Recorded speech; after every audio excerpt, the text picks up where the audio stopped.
শবে বরাতের কোনো আমল আছে কিনা, শবে বরাতের রোজা ও নামাজের নিয়ম কি? সবচেয়ে বহুল জিজ্ঞাসিত প্রশ্ন এখনকার। শবে বরাত আসছে, যেটাকে আসলে হাদিসের ভাষ্যে বলা হয়েছে মধ্য শাবানের রাত, শবে বরাত না, এটার হাদিসের ভাষ্যের নাম কি? মধ্য শাবানের রাত। এই মধ্য শাবানের রাত বা মধ্য শাবানের রজনী, এই রাতে যেটাকে আমরা শবে বরাত বলি, এই রাতের নামাজের নিয়ম কি? কয় রাকাত পড়তে হবে, কোন রাকাতে কোন সূরা কতবার পড়তে হবে, এটা বহুল জিজ্ঞাসিত একটা প্রশ্ন। এবং এ ব্যাপারে আমরা অনেকে জানি যে শবে বরাতের নামাজে এত রাকাত পড়তে হবে, সেখানে সূরা কুল হুয়াল্লাহ, ইখলাস এতবার পড়তে হবে, ইত্যাদি ইত্যাদি।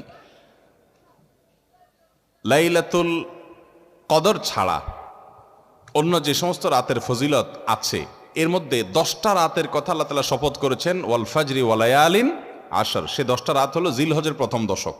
খবরও নেই আমাদের দেশে মানুষের, যে রাতগুলো শপথ আল্লাহ কোরআনে করছেন, কত ফজিলতপূর্ণ, কিন্তু জিলহজের প্রথম দশকের রাতের কোনো বিশেষ ফজিলতের কথা আমরা কয়জনে জানি?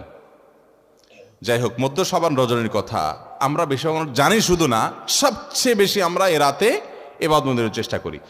তো সবচেয়ে বেশি চেষ্টা তো হওয়া উচিত হলো লাইলাতুল কদরে। এর পাশাপাশি যদি কেউ মধ্য শাবানের রাতে আল্লাহ তাআলার ক্ষমা লাভের চেষ্টা করে, সেটা দর্শনীয় না, সেটা জায়েজ। এ রাতের এতটুকু ফজিলত অবশ্যই প্রমাণিত যে আল্লাহ রাব্বুল আলামিন এ রাতে হিংসুক ছাড়া, মুশরিক ছাড়া বাকি মানুষগুলোকে সাধারণ ক্ষমা ঘোষণা করেন। অতএব এ রাতের একেবারে কোনোই ফজিলত নেই, ব্যাপারটা সেরকম না।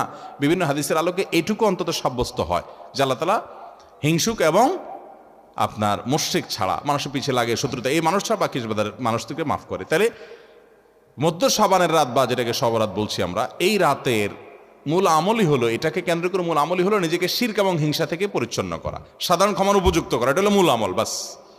এর বাইরে আপনি ক্ষমা লাভের জন্য যদি চেষ্টা করেন, সেটা কোনো দর্শনীয় বিষয় নয়। তবে এই রাতকে কেন্দ্র করে বিশেষ ফরম্যাটে নামাজ, রাত জেগে, তারপর বিশেষ ফরম্যাটে ইবাদত, এই সূরা এতবার, এই নামাজ এত রাকাত, এরকম কোনো কথা কোরআন হাদিসে বর্ণিত হয়নি। এগুলো আমরা মন গড়া বানিয়ে নিয়েছি। এবং যদি এরকম কোনো ফরম্যাট আমরা ঠিক করে নিয়ে সেভাবে ইবাদত করাটাকে আমরা এ রাতের আমল, শরিয়া সিদ্ধ আমল মনে করি বা সুন্নাহ আমল মনে করি বা কোন নির্দিষ্ট আমল মনে করি, তাহলে এটা বেদাতে পর্যবসিত হবে। অতএব বাড়াবাড়ি এবং ছাড়াছাড়ি এই দুইটাই আমাদেরকে পরিহার করতে হবে। যতটুকু আছে ততটুকু আমরা আমল করব এবং এসে আমল অনুযায়ী আমরা চলার চেষ্টা করব। শবে বরাতে সবচেয়ে বেশি মানুষ মসজিদে কেন ভিড় জমায় বলেন তো? শবে কদর বেশি ফজিলতপূর্ণ না এই রাত? শবে কদর কোনো তুলনা আছে শবে কদরের সাথে কোনোটার? কিন্তু শবে কদরে কি এত মানুষ ইবাদত বন্দেগী করার চেষ্টা করে শবে বরাতে যত করে? কারণ কি? মিষ্টির জন্য বলে, খারাপ বলেন নাই। আমি ছোট থাকতে যখন মাদ্রাসায় পড়ি, লজিংয়ে ছিলাম এক বাড়িতে, আমার মনে আছে এক মসজিদে সারা রাত শবে বরাতে এরকম দোয়া দরুদ হয়েছে। এবার শেষে মিষ্টি বিতরণ হচ্ছে, জিলাপি দিত আর কি তখন। তো জিলাপি দেওয়া হচ্ছে, তো এক আল্লাহর বান্দা তার যে জিলাপি দিচ্ছে সবাই দুইটা দুইটা করে দিচ্ছে, ভুলে তার একটা পড়ছে আর কি। পরে সেই জিলাপিটা নিয়ে এসে বাইরে ওই মুয়াজ্জিন বেচারার 14 গোষ্ঠী গালিগালাজ করতে করতে বলতেছে যে সারা রাত বেটা সবচেয়ে বেশি কানলাম আমি, আর দিছে আমার একটা। আল্লাহর কাছে এই নসিব চাই এই একটা জিলাপি নিয়ে পাইলাম। সে কানতে কানতে মুয়াজ্জিনকে গালিগালাজ করতে করতে যাচ্ছে। আমার ছোটবেলার ঘটনা। যাই হোক, তো মিষ্টির জন্য যায় না, এটা পুরোপুরি সঠিক না। এত অভাব পড়ে না যে সারা রাত মানুষ মসজিদে পড়ে থাকবে একটু মিষ্টির একটা প্যাকেটের জন্য, আমার মনে হয় না। আমার যেটা মনে হয়, সবচেয়ে বেশি মানুষ এ রাতে ইবাদতবন্দির চেষ্টা করে, কারণ মানুষ মনে করে এ রাতে ভাগ্য নির্ধারণ হয়। অতএব এক রাতে ইবাদতবন্দি করে যদি সারা বছরেরটা ফাইনাল করে ফেলতে পারি, মন্দ কি? এই হলো মূল কাহিনী। আল্লাহ তাআলা আমাদেরকে বিশুদ্ধ পদ্ধতিতে ইবাদতবন্দি করার তৌফিক দান করুন। তাহলে ভাইরা আমার, মধ্য শাবানের রজনীতে আমরা আল্লাহ তাআলার কাছে ক্ষমার উপযুক্ত হওয়ার জন্য, হিংসা শিরক থেকে মুক্ত হওয়ার চেষ্টা করব। ক্ষমা পাওয়ার জন্য প্রচেষ্টা আমাদের থাকবে, কিন্তু ওই যে বেদাতি পন্থায় বিশেষ ফর্মে ঠিক করে ইবাদত, নামাজ, হালুয়া রুটি খায় মানুষ। হালুয়া রুটি কেন খায়? কেন খায় হালুয়া রুটি ভাই? সারা দেশে অনেক জায়গায় এখনো এটা হালুয়া রুটি ওই দিন বানাবে মানুষ। হালুয়া রুটিটা কেন হয় বলেন তো? বলে যে নবী সাল্লাল্লাহু আলাইহি সাল্লাম উহুদের যুদ্ধে তার দন্দান মোবারক শহীদ হয়েছে, এই জন্য উনি শক্ত খানা খাইতে পারতেন না, হালুয়া খাইতেন, এই জন্য আমরা হালুয়া খাই। আরে ভাই, নবী সাল্লাল্লাহু আলাইহি সাল্লামের দাঁত ভাঙছে প্রথম কতল, ওটা শাবান মাসে ঘটেই না, ওটা পড়ছে আরেক মাসে। আপনি এটা এই মাসে আনলেন কোত্থেকে? আচ্ছা, তারপরে যদি ধরে নেই এই মাসেই হয়েছে, তো ওনার দাঁত ভাঙছে কাদের আঘাতে? মুশরিকদের আঘাতে, তাই না? আল্লাহর দুশমনদের আঘাতে। তো কাফেরদের আঘাতে, দাঁত ভাঙাতে উনি হালুয়া খাইছে বলতেছেন, যদি এটার কোনো ভিত্তি নেই, বোগাস কথা। তারপরে ধরে নিলাম, তো আপনি ভালো দাঁত নিয়ে হালুয়া খাচ্ছেন কোন শরমে? আপনার বাপের একটা শত্রু আছে, আপনাদের ফ্যামিলির একটা শত্রু আছে, সে আপনার বাপের ধরে আচ্ছা ধরে মেরে ঠ্যাং ভেঙে দিছে। আপনার বাপ বেচারা ওই ভাঙা ঠ্যাং নিয়ে একটা লাঠি নিয়ে ভর করে করে খোঁড়ায় খোঁড়ায় উনি হাঁটেন, কারণ পা ভেঙে গেছে বেচারার। আপনি আপনার বাবার ওই যে শত্রু, যে আপনার বাপের পা ভাঙছে, ওই শত্রুর সাথে আপনার বিরাট দরম বরম দোস্তি, চা দোকানে আড্ডা ফাড্ডা মারেন, সব জায়গায় ঠিক আছে, কিন্তু বাড়িতে আইসা বাপের সামনে আপনি ভালো পাও নিয়া একটা লাঠি নিয়ে আপনি খোঁড়ায় খোঁড়ায় হাঁটেন। কেন? বাবার প্রতি সহমর্মিতা দেখা, যে আমার বাবার যেহেতু পা ভেঙে দিছে, এই জন্য বাবা খোঁড়া খোঁড়ায় হাঁটে, আমি এখন ভালো পাও নিয়া লাঠি নিয়ে খোঁড়ায় খোঁড়ায় হাঁটতেছি। কি বলেন? এই দৃশ্য যদি দেখে আপনার বাপে কি করবে? হাতের লাঠিটা দিয়ে বলবে, আমার পাও যা যাক, তোর আগে কয়টা বাড়ি দেবে আদব, তুই আমার ভেঙ্গাইতে আসছস? আমার পা ভাঙছে যারা, তুই পারলে তাদেরকে বিচারের আওতায় আনবি, তাদের একটা বিহিত করবি। সেটা না করে তার লগে তলে তলে তোমার সম্পর্ক, তুমি আসছো আমার এখানে নাটক করে আমার সহমর্মিতা জাহির করতে। নবী সাল্লাল্লাহু আলাইহি সাল্লামকে যারা দাঁত ভাঙছে তাদের সাথে তো দোস্তির কোনো কমতি নেই, তাদের প্রতি তো আপনার সহমর্মিতার কোনো কমতি নেই, ওয়ালা বারা বলতে কিচ্ছুই নেই। কিন্তু আপনি হালুয়া খায়া ভালো দাঁত নিয়া আপনি নবী সাল্লাল্লাহু আলাইহি সাল্লামের প্রতি সহমর্মিতা প্রদর্শন করছেন, এর চেয়ে হাস্যকর আর কি হতে পারে? আল্লাহ আমাদেরকে সঠিকভাবে দিন পালন করার তৌফিক দান করুন।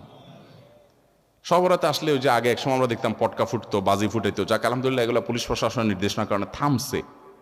এরপরে ওই যে আতশবাজি করা, রাতে গোসল করা, অনেক তামাশা আমাদের সমাজে আছে শহরাতকে কেন্দ্র করে, শত শত বেদাতের আয়োজন এ রাতকে কেন্দ্র করে আছে। আল্লাহ আমাদেরকে এগুলো থেকে বেঁচে থাকার তৌফিক দান করুন।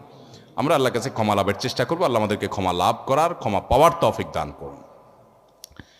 এরপর প্রশ্ন হলো, এতেকাফ কত রমজান থেকে করা উত্তম? এতেকাফ অবস্থায় কি কি করা যায় আর কি কি করা যাবে না একটু জানাবেন, কারণ আমাদের সমাজে এতেকাফ নিয়ে অনেক ভুল শর্ত দেওয়ায় অনেকে ভয়ে আর এতেকাফ করতে চায় না। ভাইরে, তিনটা ইবাদতের স্বাদ খুব দ্রুততার সাথে বান্দা পায়, নগদে পায়। এর ভিতরে একটা হলো সিজদা, নামাজ। একটু আগে বললাম, যদি সুন্দর করে পড়েন আপনি নগদে স্বাদ পাবেন। একটু লম্বা সিজদা দিয়ে একটু চোখের পানি ফেলায় দেখেন, আল্লাহর কাছে খুব স্বাদ পাবেন, তৃপ্তি পাবেন। আরেকটা হলো এতেকাফ। এতেকাফ, সুবহানাল্লাহ, এর স্বাদ যে পাইছে তাকে আর কেউ বেঁধে রাখতে পারবে না।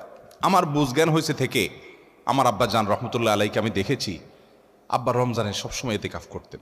সচরাচর কোনো বিশেষ বিপদ না হলে তিনি এতেকাফ ছাড়তেন না। আব্বা জান রহমতুল্লাহ আলাই গত আগস্ট মাসের 18 তারিখে দুনিয়া থেকে চলে গেলেন। কয়েক মাস হলো। গত রমজানে আল্লাহর বান্দা ক্যান্সারে আক্রান্ত, গ্রামের বাড়ি পাঠাইছি আমি, ডাক্তার বলছে অবস্থা ভালো না, লক্ষণ ভালো না, একটু গ্রাম থেকে ঘুরে আসুক।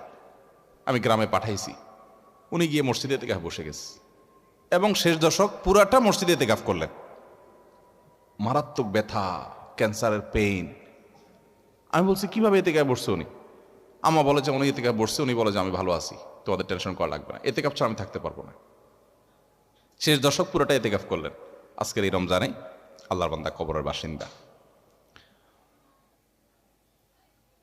আমি নিজে আলহামদুলিল্লাহ চেষ্টা করি রমজান এতেকাফ করার, চেষ্টা করি। খুব বিশেষ অসুবিধা না হলে আমার বুঝজ্ঞান হয়েছে থেকে আমি চেষ্টা করি আমলটা, অন্য আমল করতে পারি না, এটা ছাড়ার চেষ্টা করি না, মানে এটা ছাড়তে চাই না, চেষ্টা করি এটা করার। এতেকাফের নগদ স্বাদ পাওয়া যায় ভাই, অভূতপূর্ব এক স্বাদ। যারা করেছেন তারা জানেন। আল্লাহর ঘরে একটু বসে যান, বসে এবাদবন্দি করেন, আপনার ফিল হবে কি জানেন? ফিল হবে গাট্টি বসকা নিয়ে আল্লাহর চৌকাঠে এসে পড়ে গেছে, এরকম একটা ফিল হবে, অনুভব হবে, অসম্ভব ভালো লাগা কাজ করবে। বিশেষ করে এই মোবাইল টিপি দুনিয়ার হাজারটা কাজে, ইজি কাজে বিজি থাকার এই সময়ে 10টা দিনের জন্য আপনি নিজেকে বন্দি করে ফেলেন মসজিদে, অন্যরকম একটা স্বাদ পাবেন। আরেকটা ইবাদতের স্বাদ নগদ পাওয়া যায়, অনেক ইবাদতের স্বাদই নগদ পাওয়া যায়। আমি তিনটা আমার অভিজ্ঞতার আলোকে বলছি। সেটা হলো আরাফাতের ময়দানের দোয়া। আল্লাহ যাদেরকে তৌফিক দিয়েছেন তারা জানেন কি তৃপ্তি, কি স্বাদ, কি ভালো লাগা। সেই দুপুর থেকে দোয়া একদম সূর্য অস্ত যাওয়া পর পর্যন্ত লম্বা সময়, কয়েক ঘন্টা পর্যন্ত চাই, মন ভরে চাওয়া যায়, খুব ভালো লাগা কাজ করে। আল্লাহ আমাদেরকে সব ইবাদতের স্বাদ পাওয়ার তৌফিক দান করুন। তাহলে ভাইরা আমার, এতেকাফ ইনশাআল্লাহ আমরা করবো তো? আল্লাহ চাহেন তো? খুব লজ্জার কথা যে আমাদের দেশে মসজিদগুলোতে এতেকাফের জন্য টাকা দিয়ে লোক ভাড়া করা লাগে। আছে না নাই? আহারে কপাল পড়া রে। নবী করিম সাল্লাল্লাহু আলাইহি সাল্লাম রমজানের রোজা ফরজ হওয়ার পর থেকে নিয়ে তৃতীয় হিজরিতে, দ্বিতীয় বা তৃতীয় হিজরিতে রমজান রোজা ফরজ হওয়ার পর থেকে নিয়ে তার ওয়াফাতের আগ পর্যন্ত একটি বারের জন্য এতেকাফ ছাড়া থাকেন নাই। যে আমলটা নবী করিম সাল্লাল্লাহু আলাইহি সাল্লামের জীবনে একবারও ছাড়েন নাই, আমরা বেশিরভাগ লোক জীবনে একবারও করি নাই। হাত তোলেন দেখি কারা কারা এতেকাফ করছেন মসজিদ 10 দিন রমজানের শেষ 10 দিন ফুল এতেকাফ করছেন, জীবনে একবার হলেও করছেন যারা হাত তোলেন। দেখেন কয়টা হাত উঠছে, গোনা যাবে না। এর মানে হলো ম্যাক্সিমাম মানুষ আমরা জীবনে একবারও করি নাই। যে আমল আমার নবী সাল্লাল্লাহু আলাইহি সাল্লাম জীবনে কখনো ছাড়েন নাই, সেটা আমি কখনো জীবনে একবারও করি নাই। আরে ভাই, চরম শত্রুর সাথেও তো এরকম বিপরীত থাকে না, সেখানে আপনার নবীর সাথে আপনার এরকম বৈপরীত্য। এতেকাফ করবেন তো ইনশাআল্লাহ? আপনি কিসের বিজি? আপনি আমার নবীর চাইতে আপনি বেশি বিজি, যিনি কাফাতুন নাসের কাছে রাসূল হয়ে এসেছেন, যিনি রাহমাতুল লিল আলামিন ছিলেন, গোটা পৃথিবীর মানুষের জিম্মাদারি যার মাথায় ছিল, মদিনা রাষ্ট্রের প্রধান যিনি ছিলেন, শেষ 10 দিন আসছে সব কাজ বন্ধ, মসজিদে এসে পড়ে যেতেন। উনি যদি পারেন, আপনি কি ব্যস্ত? এতেকাফ করবো তো ইনশাআল্লাহ। রমজানের শেষ দশকে এতেকাফ করবেন, সামনের বছর নিয়ত করছেন যারা হাত তোলেন দেখি, সিরিয়াস যারা নিয়ত করছেন, আল্লাহ আমাদের তৌফিক দান করুন, আর বাকিদেরকে আল্লাহ তাআলা নিয়ত করার তৌফিক দান করুন। এতেকাফ করবো তো ইনশাআল্লাহ। এতেকাফ করা অবস্থা কি কি নিষেধ? এতেকাফের বাইরে আপনার যা যা নিষেধ, এতেকাফ অবস্থায় তা নিষেধ। হারাম কোনো কাজ তো বাইরেও করা যাবে না, মসজিদেও করা যাবে না। তবে এতেকাফরত অবস্থায় আপনি দুনিয়ার কাজ কাম এতেকাফে বসে বসে করবেন না। একান্ত যেটা বাধ্য, আপনার ব্যবসা বাণিজ্য অন্যান্য কাজ যেগুলো না করলে নয়, আপনি মসজিদে বসে ওইটার উপর আপনার ডিপেন্ডেন্ট, আপনার চলতে হয়, আপনি জরুরি 2-4টা কাজ করা লাগলো সেগুলো করলেন। ওখানে বসে বসে আপনি রীতিমতো এটা দোকান বানায় ফেলবেন না আর কি। ওখানে বসে দুনিয়াবি প্রয়োজনীয় কাজগুলো আপনি সারতে পারবেন, যেগুলো আপনার জন্য জরুরি সেগুলো আপনি করতে পারবেন। এছাড়া আপনি মসজিদের ভিতরে নিজেকে আবদ্ধ করে ফেলবেন। এটা করবেন হলো 20 রমজান সূর্য অস্ত যাওয়ার আগে আগে মসজিদে ঢুকবেন। 20 রমজান সূর্য অস্ত যাওয়ার আগে আগে মসজিদে ঢুকবেন। এরপর থেকে সূর্য ঈদের চাঁদ দেখা যাওয়ার আগ পর্যন্ত মসজিদে থাকবেন। ঈদের চাঁদ দেখা যাওয়ার সংবাদ শুনছেন, এরপর বের হয়ে যাবেন। এই 10 দিন আপনি মসজিদে অবস্থান করবেন, নিজেকে সেখানে আবদ্ধ করে রাখবেন। এবং এর মধ্যে আপনি বাহিরে যাবেন না।